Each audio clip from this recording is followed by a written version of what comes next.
సకల దేవతా స్వరూపుడు శ్రీ షిరిడి సాయినాథ్ మహారాజ్ గారి పాదార విందాలకు శిరస్సు వంచి నమస్కరించుకుంటూ, ఆ యజమాని దయ నిన్ను నీ యజమాని వద్దకు చేర్చింది, అర్థమైంది అన్నాడు బాబా. అప్పుడు బాబా తన చిలుంగొట్టంలో పొగాకును నింపుకొని ఉన్నాడు. చిలుంగొట్టంలో పొగాకు నింపాక బాబా పొడుగాటి సట్కా లాంటి చిమ్టాతో నేలపై గుచ్చాడు. మరుక్షణం గుచ్చిన చోటు నుంచి బుడగబుడగమని నీరు పైకి ఉబికింది. అది చూస్తూ ఉక్కిరిపోయి ఆశ్చర్యపడ్డాడు పాటిల్.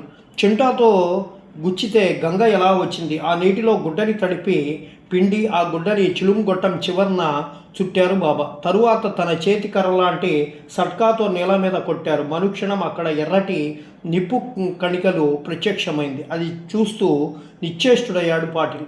ఆ నిప్పు కణితో చిలుము వెలిగించి గట్టిగా చిలుము పీల్చి పొగ వదులుతూ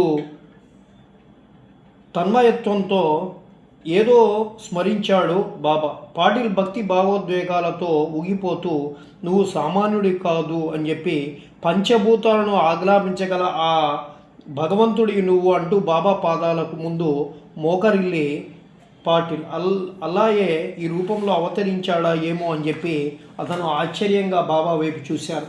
షిరిడిలో ఆ రోజు పండుగ వాతావరణం నెలకొంది.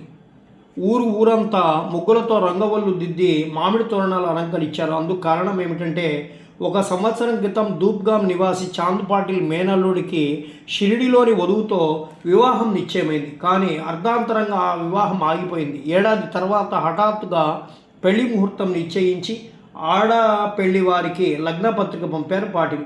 పాటిల్ కుటుంబంలోనూ వ్యాపారంలోనూ తలెత్తినటువంటి ఒడిదుడుకుల కారణంగా ఏడాది క్రితం జరగాల్సిన పెళ్లిని అప్పుడు వాయిదా వేశారని, అందులో మగ పెళ్లి వారి తప్పు కూడా లేదని తేటతెల్లం కావడంతో ఇరుపక్షాల వారు ఆ ముహూర్తానికి సిద్ధమయ్యారు.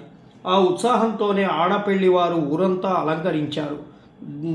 గ్రామ దేవత ఖండోబాకి ప్రత్యేకంగా పూజలు జరిపిస్తున్నారు. ఆలయ పూజారి మహల్సాపత్రి మంత్రాలు చదువుతూ యాత్రికంగా పూజ చేస్తున్నారు.